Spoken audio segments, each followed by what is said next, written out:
Oke, bismillahirrahmanirrahim. Assalamualaikum warahmatullahi wabarakatuh. Anak-anak, hari ini kita akan belajar tentang polimer. Di sini polimer ini termasuk makromolekul. Oke, tujuan pembelajaran kita hari ini yaitu pertama, saya akan menjelaskan tentang pengertian polimer. Yang kedua akan mengidentifikasi monomer-monomer yang merupakan pembentuk polimer. Dan yang ketiga, menuliskan rumus struktur polimer berdasarkan monomer-monomer pembentuknya. Yang keempat, mengklasifikasikan polimer berdasarkan jenis monomer, asal, sifat, dan kegunaannya. Dan yang kelima yaitu membedakan reaksi pembentukan polimer adisi dan kondensasi. Dan yang terakhir yaitu menyimpulkan hubungan antara struktur dan sifat-sifat polimer. Oke, ini materi yang akan kita pelajari hari ini. Nah, di sini, apakah kalian pernah melihat benda-benda yang ada di gambar ini? Seperti paralon, teflon, ember, atau galon, atau rompi polisi? Pasti kalian pernah melihat gambar-gambar ini. Nah, kira-kira apa nih hubungannya gambar-gambar ini dengan materi yang akan kita pelajari hari ini? Coba pikirkan beberapa detik. Ya, mungkin di antara kalian ada yang betul bahwa barang-barang ini yaitu terbuat dari polimer. Nah, terbuat dari polimer apa aja nih barang-barang ini? Kita akan pelajari hari ini. Gitu ya. Oke, pertama mengenai polimer. Apa itu polimer? Nah, polimer ini berasal dari bahasa Yunani, yaitu poli itu artinya banyak. Dan berasal dari kata meros, yaitu unit atau bagian. Nah, jadi senyawa polimer ini yaitu senyawa yang besar dan terbentuk dari penggabungan sejumlah unit-unit molekul kecil yang kita sebut dengan monomer. Jadi unit-unit kecilnya itu kita sebut dengan monomer, gitu ya. Nah, proses pembentukan polimer kita sebut dengan polimerisasi. Nah, berdasarkan jenisnya, jenis reaksinya ini terdapat dua macam, ada polimer adisi dan polimer kondensasi. Nah, untuk lebih jelasnya, kita bahas satu-satu tentang polimer adisi dan kondensasi. Pertama, yaitu tentang polimer adisi.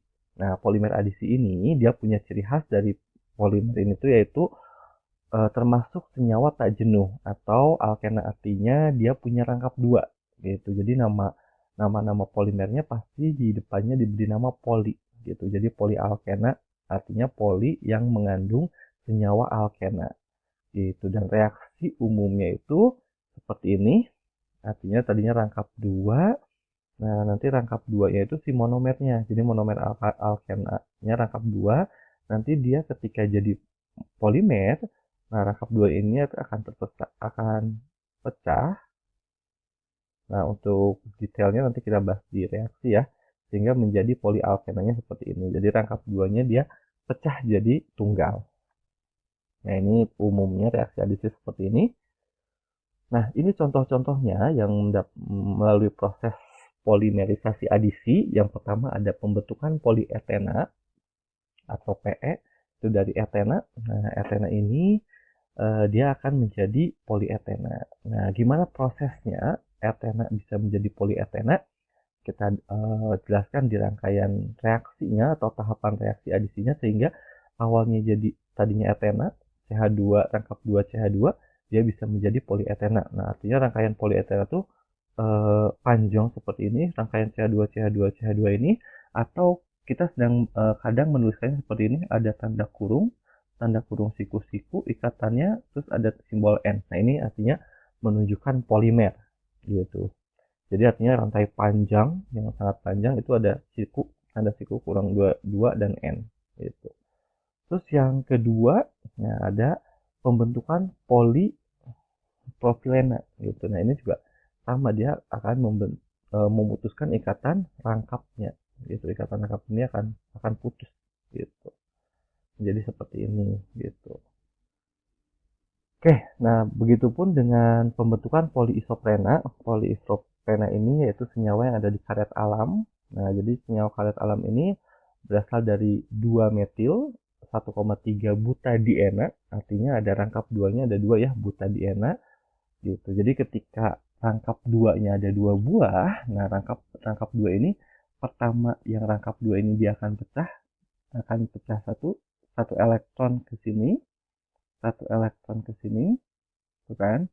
Ya, yang rangkap 2 ini dia satunya ke sini dan yang satunya ke sebelah kiri gitu. Sehingga maka terbentuklah ikatan rangkap baru di sini gitu karena pemberian elektron dari rangkap kanan yang satu dan rangkap yang di sebelah kiri gitu. Makanya di poliisoprena dia ada rangkap dua di sini gitu karena hasil dari pemutusan rangkap dua yang di sebelah kanan dengan rangkap dua yang di sebelah kiri.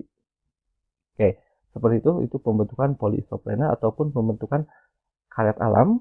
Begitupun dengan senyawa lainnya ketika kita ingin membentuk polimer, intinya rangkap duanya akan pecah gitu. Nah, kenapa bisa seperti itu? Nah, itu dijelaskan di tahap polimer adisi. Tahapannya yaitu pertama dia ada inisiasi. Inisiasi ini yaitu dibantunya bantuan suatu zat melalui suatu inisiator, di mana inisiator ini dia akan memecah rangkap dua menjadi uh, tunggal. Seperti yang tadi dibilang bahwa inisiator ini nanti akan dibantunya dengan suatu zat, rangkap dua ini dia akan pecah, satu elektron ke sini, satu elektron ke sini, dengan bantuan inisiator. Dengan bantuan inisiator dia akan menjadi seperti ini. CH2 CH2 ada elektron satu di sini dan satu di sini. Nah, ini yang disebut dengan inisiasi. Jadi dengan bantuan inisiator dia terbentuk elektron tunggal. Nah, elektron tunggal ini yang kita sebut dengan radikal bebas. Jadi radikal bebas di mana salah satu pembentuk atau bisa menimbulkannya penyakit kanker, salah satunya itu adanya radikal bebas ini gitu. Radikal bebas ini elektronnya sangat aktif dan bergerak dengan bebas. Nah, ini yang kedua ya, harusnya bukan satu. Nah, yang kedua itu propagasi. Propagasi ini apa? Propagasi ini reaksi antar hasil inisiasi yang satu dengan inisiasi yang lain. Jadi ketika kita mendapatkan hasil inisiasi, nah hasil inisiasi yang satu dengan hasil inisiasi yang lain dia bertemu. Nah, itu disebutnya mengalami tahapan propagasi gitu atau propaganda mungkin ya kalau di ini propagasi di mana dia akan semakin berlipat jumlahnya. Jadi CH2. Nah, ini elektron yang ini dengan ini dia bertemu, berikatan, membentuk suatu ikatan di mana CH2. Nah, di ujungnya ada satu elektron gitu kan. Nah, itu propagasi terus sampai seperti itu sampai panjang propagasinya sehingga sampai akhirnya ini adalah ini yang ketiga harusnya yaitu tahap terminasi gitu ya. Tahap terminasi. Terminasi ini yaitu tahap akhir di mana pertemuan antara hasil propagasi dengan hasil propagasi. Jadi ketika propagasi yang ini bertemu dengan propagasi yang lainnya. Nah, ketika propagasi dengan propagasi bertemu sampai akhirnya itu tahap inisiasi itu tahap terminasi itu di mana ujung ketemu ujung gitu. Akhirnya dia bertemu membentuk sesuatu ikatan yang dia tidak punya radikal bebas gitu. Ini ketemu ini, elektron ini ketemu ini gitu. Nah, terjadilah sehingga tahap terminasi ini terbentuklah suatu polimer yang begitu panjang gitu, CH2 yang sangat panjang. Nah, gitu. Inilah yang disebut sehingga terbentuklah polimer gitu. Inilah polimer etena. Gitu nih, sehingga tahapannya terminasi. Makanya ketika plastik makanan kita tidak boleh tuh kena panas. Kenapa?